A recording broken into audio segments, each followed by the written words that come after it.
다이어트 식품이라고 마음껏 먹었는데 살은 안 빠지고 오히려 더 찌는 느낌, 이런 분들 은근히 많습니다. 닭가슴살 소세지, 단백질 쉐이크, 아침에 과일 한 접시, 나름 열심히 식단 관리했는데 몸은 그대로거나 오히려 붓고 정체기까지. 혹시 지금 그 시기거나 경험 있으신가요? 그렇다면 오늘 영상 끝까지 봐주세요. 사실 문제는 여러분이 아니라 좋다고 알려진 음식 때문일 수도 있습니다.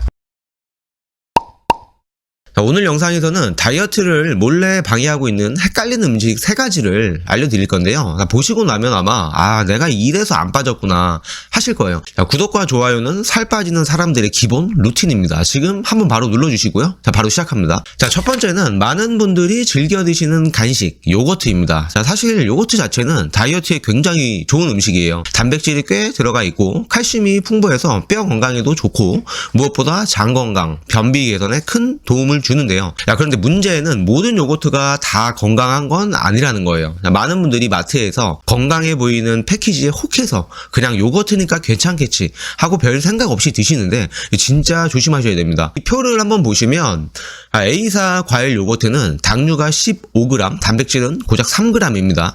설탕과 시럽, 과일청, 시리얼이 섞여 있어서 사실상 이건 요거트가 아니라 디저트나 마찬가지예요. 그에 반해서 B사 플레인 요거트는 당류 5g, 단백질 5g, 무난하긴 하지만 다이어트용으로는 조금 아쉽습니다. 진짜 다이어트에 좋은 건 바로 무가당 그릭 요거트입니다. 한번 보세요. 당류 1g에 단백질 10g. 숫자부터가 완전히 다르죠. 같은 요거트인데 어떤 건 살을 찌우고 어떤 건 다이어트에 도움을 줍니다. 특히 맛있는 요거트 있잖아요. 이거는 그냥 설탕물이라고 생각하시면 돼요. 당 15g에서 20g 넘는 제품도 흔하고요. 장 건강에 도움된다라는 광고도 많은데 장까지 가기도 전에 혈당부터 올려버립니다. 그래서 요거트를 드실 때는 건강 간식이 될지 살찌는 간식이 될지 선택을 잘 해주셔야 합니다. 그러면 어떤 요거트를 골라야 하느냐? 첫 번째로는 무가당인지 꼭 확인하세요. 제품 뒷면에 보면 설탕, 시럽이 첨가되어 있는 경우가 굉장히 많습니다. 당류가 5g이 넘으면 일단 한번 의심을 하고 보셔야 돼요. 둘째는 단백질 함량입니다. 최소 8g 이상은 들어가 있어야 포만감이 좀 있고 혈당 급등도 막아줍니다. 세 번째, 재료가 단순한 제품을 고르시면 돼요. 요거트, 우유, 유산균, 끝. 여러분이 잘 모르는 이것저것 많이 들어간 제품은 대부분 다이어트에 도움이 되지도 않고 문제를 일으키는 것들입니다. 그럼 실제로 어떻게 먹는 게 좋으냐 궁금하실 수도 있어서 제 기준에서 말씀을 한번 드려볼게요. 저는 무가당 그릭 요거트에 블루베리 조금 넣고 아몬드나 견과류 조금 넣고요. 또 과일이 있다면 과일도 조금 넣어서 먹는 편입니다. 이렇게만 넣어도 충분히 맛있고 진짜 다이어트에 도움이 되는 간식이 되거든요. 그리고 이 조합으로 간식을 먹으면 혈당도 올리지 않아서 폭식할 위험도 확실히 줄어들어요. 요약하자면 요거트는 다이어트에 도움이 된다. 맞습니다. 하지만 어떤 요거트냐가 정말 중요합니다. 같은 요거트인데 어떤 건 뱃살을 만들고 어떤 건 뱃살을 줄입니다. 마트에서 손에 잡히는 대로 고르지 마시고 오늘부터는 당류, 단백질, 재료표 꼭 확인하시고 고르세요. 이 시간 이후부터는 요거트 고를 땐 이게 다이어트 음식인지 디저트인지 판단하실 수 있겠죠. 두 번째는 많은 분들이 다이어트 할 때 자주 선택하는 컵누들이에요. 칼로리는 낮습니다. 한 컵에 120에서 130 칼로리 정도밖에 하지 않아요. 이 정도면 칼로리면 괜찮은데 살 안 찌겠는데 생각이 들죠. 이러한 생각 때문에 실제로 간편해서 한 끼 대용으로 자주 드시는 분들이 많습니다. 실제 제 회원분들도 다이어트를 시작하고 컵누들 사진을 굉장히 많이 보내요. 그런데 저는 이 컵누들을 완전 비추합니다. 그 이유는 딱 하나예요. 칼로리가 아니라 구성이 문제예요. 우리가 탄수화물이라고 부르는 것에는 식이섬유랑 당질이 함께 포함이 되어 있는데요. 근데 여기서 중요한 건 당질이에요. 당질을 쉽게 말하면 혈당을 빠르게 올리는 탄수화물입니다. 정제된 밀가루, 쌀, 전분, 설탕 이런 것들이죠. 이걸 먹으면 혈당이 순식간에 치솟고 그걸 잡기 위해 인슐린이 분비가 됩니다. 혈당이 올라가면 인슐린이 많이 분비가 되고 그로 인해서 지방 저장이 잘 되는 거 알고 계시죠? 인슐린이 뭐냐면 지방 저장 호르몬이에요. 혈당이 급하게 오르면 인슐린도 급하게 나오고 그 순간 몸은 지방을 저장 모드로 전환합니다. 컵누들의 영양 성분을 보면 단백질 1g,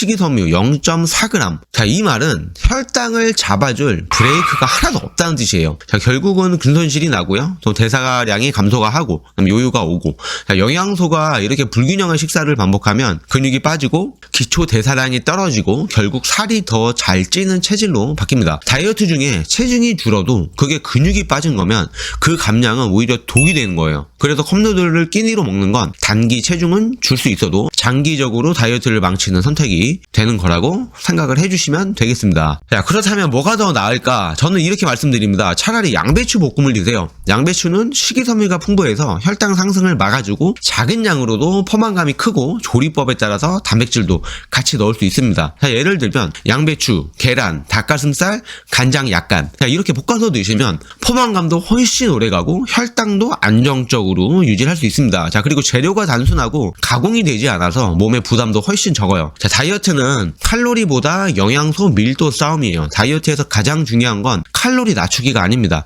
그 칼로리 안에 뭐가 들어있느냐, 즉 영양소 밀도가 훨씬 더 중요해요. 같은 150칼로리라도 단백질, 식이섬유, 건강한 지방이 들어있다면 지방 연소나 근육 유지에 도움이 되고요. 반대로 당질만 가득한 150칼로리는 혈당 폭등, 인슐린 과다, 근손실, 요요가 오는 주범이에요. 컵누들은 바로 이 후자입니다.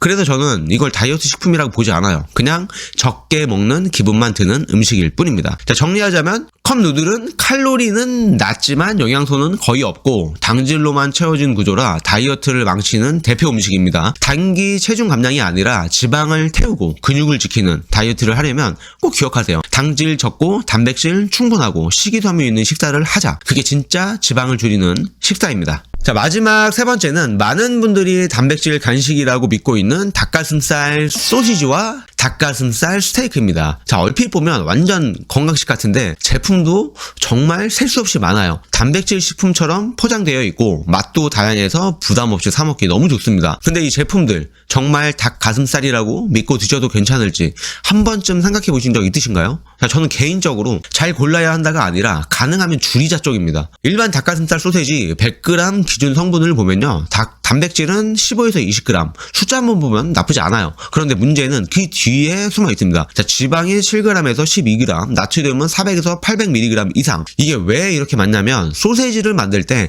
순수 닭가슴살만 사용하는 게 아니라 식감을 잡으려고 돼지기름이나 정제유를 사용할 수밖에 없어요. 그리고 풍미를 위해 소금이나 조미료, 향신료는 기본으로 들어가죠. 제품에 따라 틀리지만 전분이나 밀가루, 설탕까지 들어가는 경우도 있습니다. 지방 과다, 염분 과다, 그리고 중독성, 단백질만 생각하고 드시다 보면 나도 모르게 지방을 많이 섭취하게 되고 나트륨은 하루 권장량은 좋게 넘습니다. 문제는 이게 한두 번이 아니라 매일 매번 끼니 때마다 먹게 되는 건데, 그래서 루틴이 되기 쉽다는 거예요. 왜냐하면 맛이 강하니까 중독되기 쉽고 또 먹고 싶고 무엇보다 너무 편하게 먹을 수 있기 때문이에요. 포만감은 의외로 낮아서 먹고도 허기진 상태가 자주 옵니다. 그래서 소시지 2개 먹어도 배고프다는 말 많이 하게 되는 거예요. 또 하나 중요한 건 이 가공육에 들어가는 다양한 첨가물들입니다. 자, 이런 성분들이 장내 유익균을 줄이고 만성 염증을 유발하고 결국 체지방 저장을 더 쉽게 만드는 환경을 만들어요. 이건 겉으로 잘 안 느껴지지만 장 건강이 무너지면 체중 조절도 잘 안 되는 이유가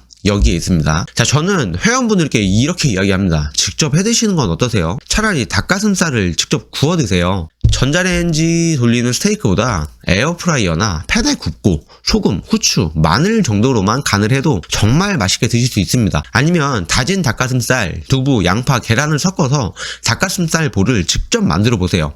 단백질, 식이섬유, 포만감 모두 잡을 수 있고 나트륨 걱정도 줄어듭니다. 다이어트를 잘하는 사람들은 음식 선택 기준이 명확해요. 특히 중요한 건 가공된 음식인지 영양 성분표에 뭐가 들어있는지 꼭 확인하는 습관이에요. 그게 몸을 살찌우는 음식인지 아니면 진짜 근육과 에너지를 만들어주는 음식인지 판단할 수 있는 능력. 다이어트는 결국 이 싸움입니다.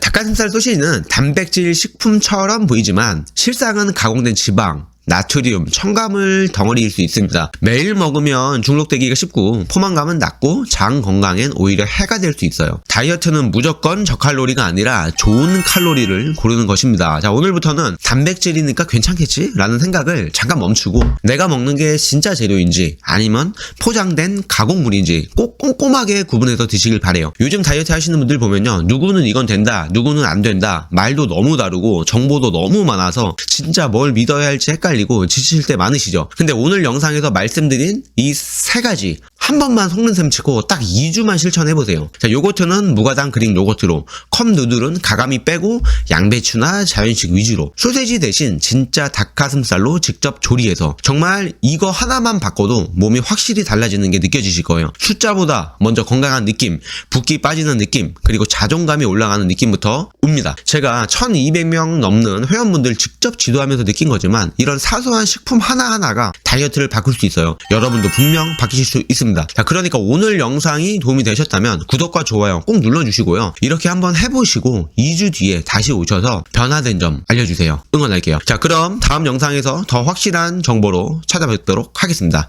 영상 시청해주셔서 감사합니다. 오늘도 식단 성공하세요.